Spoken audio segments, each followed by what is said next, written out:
मित्रों, हम शास्त्रों में पढ़ते थे कि हिंदू परंपरा के, सनातन परंपरा के कुछ ऐसे संत, कुछ ऐसे ऋषि हुआ करते थे जो कठिन तप लेते थे, कठिन तपस्या करते थे। कोई संत हिमालय पर जाकर एक टांग पर खड़े होकर हनुमान चालीसा का जाप कर रहा है। कोई संत जगत कल्याण के लिए नाना प्रकार की विधियों से तपस्या कर रहा है। हमने ये बातें शास्त्रों में पढ़ी थी। फिर हमने ये बातें किताबों में पढ़ी कि जब स्वामी विवेकानंद जी सड़क पर चलते थे तो उनके पीछे लोग चलने लगते थे। ये बातें भी हमारी पीढ़ी ने किताबों में ही पढ़ी थी। लेकिन हम सभी सौभाग्यशाली हैं कि हमने अपनी आंखों से एक ऐसे संत को देख लिया है जिसमें स्वामी विवेकानंद जैसा चुंबकीय प्रभाव है, जिनके पीछे एक साथ लाखों लोग चल पड़ते हैं। कल्पना कीजिए कि उन्होंने जब कात्यायनी मंदिर से चलना शुरू किया था तो कितने लोग थे, और जैसे जैसे ये यात्रा आगे बढ़ी, आज यहाँ ब्रजभूमि में कितने लोग पहुंचे हैं। लोग सुविधाओं को नहीं देख रहे हैं, लोग अपना बैग अपने सिर पर रख लेते हैं और बस अपने गुरु की एक पुकार पर इस पदयात्रा में शामिल हो लेते हैं। ऐसा चुंबकीय आकर्षण, ऐसी विभूति को नमन करिए। हम सभी साक्षी हैं इस क्षण के, इस अवसर के कि हमारी पीढ़ी एक ऐसे संत को देख पा रही है जो भारत में इतिहास रच रहा है। जिन संतों की परंपरा को हमने किताबों और शास्त्रों में पढ़ा था, वे परंपराएं हमें अपनी आंखों के सामने साक्षी लग रही हैं। लोग कहते हैं कि चमत्कार क्या है। उन लोगों को इस पूरी यात्रा का ऑब्जर्वेशन करना चाहिए, इस पर रिसर्च करनी चाहिए और यहाँ आकर देखना चाहिए कि इससे बड़ा चमत्कार और क्या होता है। एक 28-29 साल के युवा संत ने ठान लिया कि वो भारत के हिंदुओं को एक करेगा, भारत के हिंदुओं में मौजूद जाति पाति के भेदभाव को मिटाएगा। तो उसके पीछे कैसे लोग साथ हो गए, देश के सभी साधु संत हो गए। और आज वो इस यात्रा के विराम दिवस पर थोड़ा थके जरूर हैं, लेकिन उनकी ऊर्जा भरपूर है। मैं उन्हें मंच पर आमंत्रित कर रहा हूं। आप हर व्यक्ति उनका प्रतीक्षा कर रहा है, हर हृदय में उनकी पुकार है। वे मंच पर आए, तब तक आपकी तालियां गूंजती रहनी चाहिए, आपकी भी पुकार होनी चाहिए उन्हें सुनने की। वे मंच पर अपना उद्बोधन देंगे और इसके उपरांत हम सभी ऊर्जा से भरकर इस धर्म सभा के पूरे विचार को लेकर जाएंगे। लेकिन याद रखेंगे, बहुत सावधानी से इस मैदान से निकलेंगे, धीरे धीरे करके निकलेंगे और आगे बढ़ेंगे। आगरा रोड पर आप सभी की बसें मौजूद हैं जो तमाम जगहों के स्टेशन के लिए है, इसका ध्यान रखेंगे।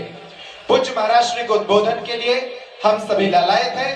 दोनों हाथ उठाकर बोलिए, बागेश्वर धाम की, बागेश्वर धाम की, बालाजी सरकार की, पूज्यपाद सन्यासी बाबा की, दादा गुरुजी भगवान की। माता रामो मत्पिता रामचंद्रः, स्वामी रामो मत्सखा रामचंद्रः, सर्वस्वं मे रामचंद्रो दयालु, नान्यं जाने नैव जाने न जाने। श्री सीतानाथ समारंभां श्री रामानंदार्य मध्यमाम् अस्मदाचार्य पर्यन्तां वंदे श्री गुरु परंपराम्। साधु बनना कठिन है, जैसे पेड़ खजूर, चढ़े तो चाखे प्रेम रस, गिरे तो चकना चूर।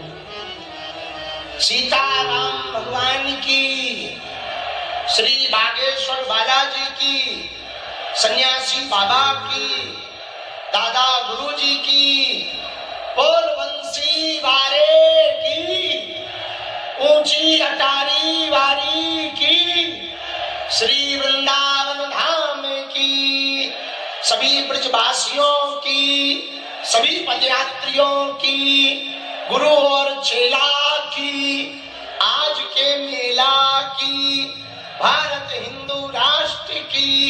नमः पार्वती पतये, हर हर महादेव।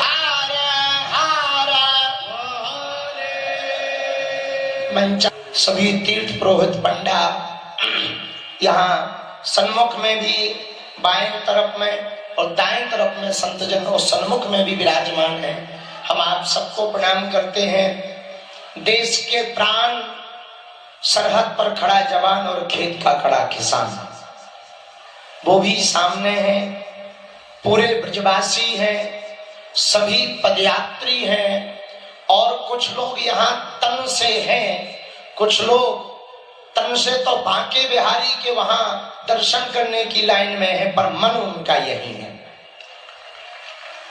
कई लोग घर बैठ करके देख रहे हैं, कई लोग लाइव देख रहे हैं, कई लोग केवल वहां रोड पर सुन रहे, कुछ बगल के भंडारे में सुन रहे।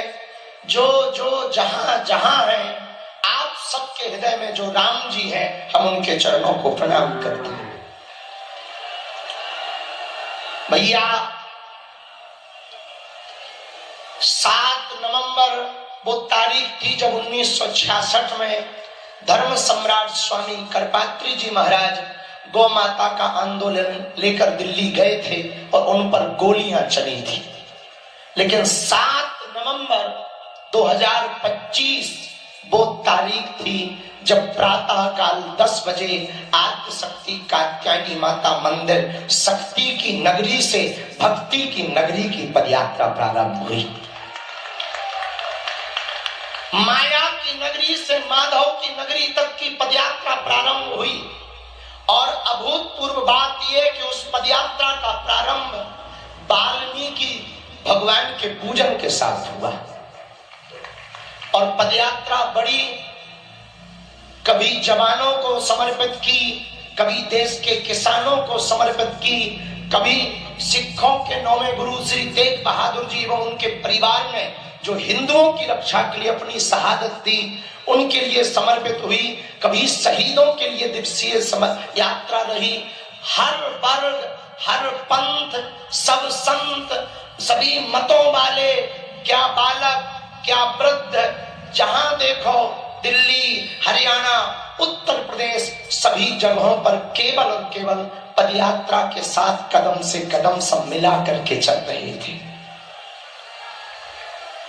आज पदयात्रा का विराम दिन है। सबने कहा कि बोलो, बार बार मन प्रातः काल जैसे ही हम ब्रिज में प्रवेश भय और जैसे ही मोड़ पर आए, वृंदावन में जब प्रवेश भय और मोड़ पर आए गरुड़ गोविंद जी के आगे से, उसी वक्त भैया ने कहा कि यहाँ ब्रजरज है, अब यहाँ से वृंदावन की सीमा प्रारंभ हो गई। और जब ब्रजरज शरीर में लगाई, प्रणाम किया, तो हमारे मन में एक ही बात आई कि ठाकुर जी अब आपके श्री चरण शरण में हम आ गए हैं। हमारे बालाजी आए हैं और देश के कोने कोने से सभी सनातनी हिंदू आए हुए हैं जो सिर्फ सनातन के लिए, हिंदुत्व के लिए यहाँ पर एकजुट हुए हैं। ब्रजरज को माथे लगाया और धन्य है सभी पदयात्री। इतना अपार कष्ट आपको हुआ, इतनी पीड़ा आपको उठानी पड़ी। हम विशेषतया ब्रजवासी और पदयात्री जो तीनों प्रदेशों में मिले भी हैं, उन सबको हम हाथ जोड़कर क्षमा मांग रहे कि भैया आप बड़ी आशा अपेक्षा के साथ दिन दिन भर धूप में खड़े रह करके पदयात्रा का दर्शन करने आए थे। आपको बहुत धक्का लगे होंगे, बहुत चोट भी लगी हुई होगी, थोड़ी मोड़ी चोट लगी होगी, पर आपने अपनी श्रद्धा नहीं खोई, समर्पण नहीं खोया। धन्य है आपकी श्रद्धा, धन्य है आपकी आस्था। हम बार बार आपको धन्यवाद कर रहे हैं। आज कुछ भी बोलने का मन नहीं हो रहा, मन ये कह रहा पदयात्रा तो हो गई, पर जिसके लिए पदयात्रा की क्या वो हो गया? कहीं ये पदयात्रा शोभा यात्रा तो नहीं बन गई? कहीं ये पदयात्रा केवल कलश यात्रा जैसी तो नहीं रह गई? जो इन संतों ने त्याग किया, पूज्य बद्रीनाथ वाले महाराज जी, और हनुमानगढ़ी बाबा को तो सब जानते हैं, लेकिन वर्तमान में जिनके कारण सबसे ज्यादा हनुमानगढ़ी की याद आ रही तो वो है महंत पूज्य श्री राजूदास जी महाराज।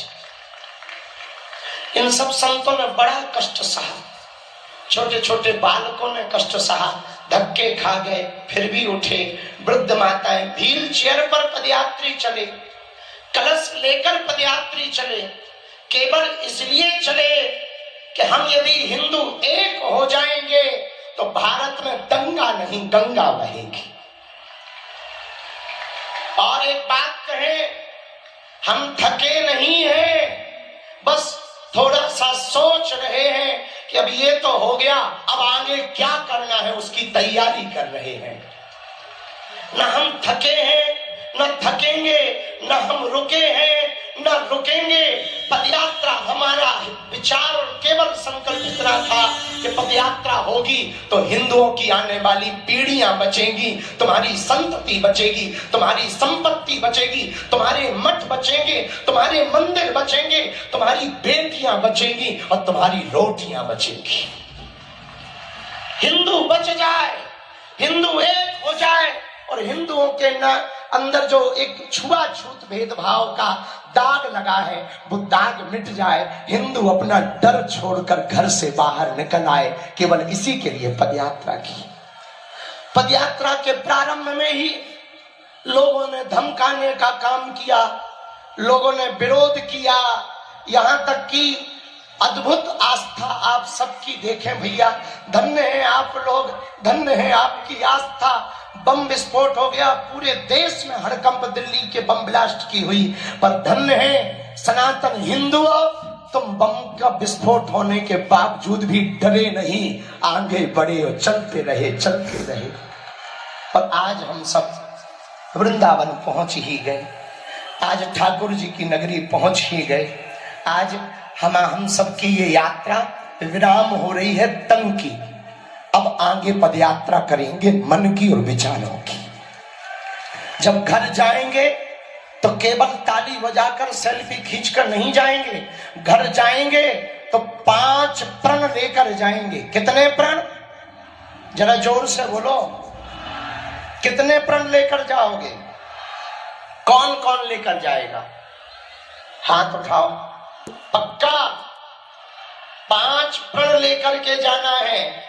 पहला प्रण है जुड़ो और जोड़ो, जुड़ो और जुड़ो और, जरा जोर से बोलो, जुड़ो और। पूछो कैसे? आप तो सनातनी हैं ही हैं, आप तो हिंदुत्ववादी हैं ही हैं। अपने 5 परिवारों को भी कट्टर हिंदू कट्टर सनातनी बनाना है। मात्र 5 रिश्तेदार या 5 मित्रों को। दूसरा प्रण भगवान अभियान। क्या? भगवान अभियान। अपने हर घर के बाहर जो आप ये धर्म ध्वज लेकर आए हैं, जो लेकर आए वो लेकर जाना, अपने घर पर लगाना और सबको बताना ये वही धर्म ध्वज है। हिंदुओं की एकता की ताकत जब सड़कों पर लहरा रही थी, ये धर्म भी तब लहरा रहा था। अथवा जिन पे नहीं है वो ले लेना। तीसरा प्रण, ये दूसरा मानोगे? अरे जरा जोर से तो बोलो। पक्का? 5वें में अब तीसरा प्रण। तीसरा प्रण भी मानना बहुत जरूरी है। मात्र 5 मान लो तो भैया अपनी पदयात्रा सफल हो जाए। तीसरा प्रण है साधु संतों का कमंडल और बागेश्वर धाम का मंडल। जब जब देश के हिंदुओं पर खतरा आएगा सबसे आगे आएगा। चाहे 1000 काम छोड़ने पड़े, 100 काम छोड़ने पड़े, इस पदयात्रा के मध्य में बहुत से आर्मी वाले जो आर्मी में हैं वो सैनिक वीर आए और हमने कहा कि आप सरहद जो सेवा क्यों छोड़ के आ गए, ड्यूटी क्यों छोड़ के आए? बोले गुरुजी हमने 15 दिन की छुट्टी ली है, देश की सेवा तो हम कर ही रहे हैं, पर देश के अंदर भी एक सेवा जरूरी है। सनातन बचेगा तो हमारी वहां की लड़ाई थोड़ा कम हो जाएगी, वहां हमें थोड़ा सुकून मिलने लगेगा, इसलिए हम आपके साथ आए हैं। तो तीसरा संकल्प है साधु संतों का कमंडल और बागेश्वर धाम का मंडल। हम सबको गांव गांव में एक एक मंडल गठन करना है और उस मंडल के द्वारा अनेक धर्मांतरण जीर्ण शीर्ण पड़े मंदिर और गांव भर में हर 1-2 महीने में एक यात्रा निकालनी है, गांव की सनातन हिंदू एकता पद यात्रा। चौथा संकल्प और आवश्यक है, वो ब्रज में भी जरूरी, देश के कोने कोने में जरूरी, हर क्षेत्र में जरूरी है। चौथा संकल्प लेने के लिए कौन कौन तैयार है? चौथा संकल्प है घर वापसी अभियान। जो अपने वाले चले गए उन्हें बुलाओ कि बेटा यही समय है, सही समय है, वापस आओ। और उसके लिए जो मंडल गांव गांव में बने उनकी प्राथमिक जिम्मेदारी यही होगी कि धर्मांतरण होने ना पावे और जो हो गए वो घर कैसे वापस आवे। ये कार्य यदि चौथा वो मंडल के अंदर ही करना है, मंडल के साथ ही करना है। मंडल का मतलब बागेश्वर धाम नहीं, आप चाहे जिस मंडल से जुड़ जाना, अपना नया भी बना लेना, पर मंडल इसके लिए बनाना कि हमारे पहले गांव में एकता हो, गांव में एकता होगी तो शहरों में होगी, शहरों में होगी तो प्रदेश में होगी, और प्रदेश में होगी तो देश में एकता होगी। और पांचवा और अंतिम संकल्प कौन कौन पदयात्री लेकर जाना चाहते? जय श्री राम जरा बोल के बताओ, जय श्री राम बोलो।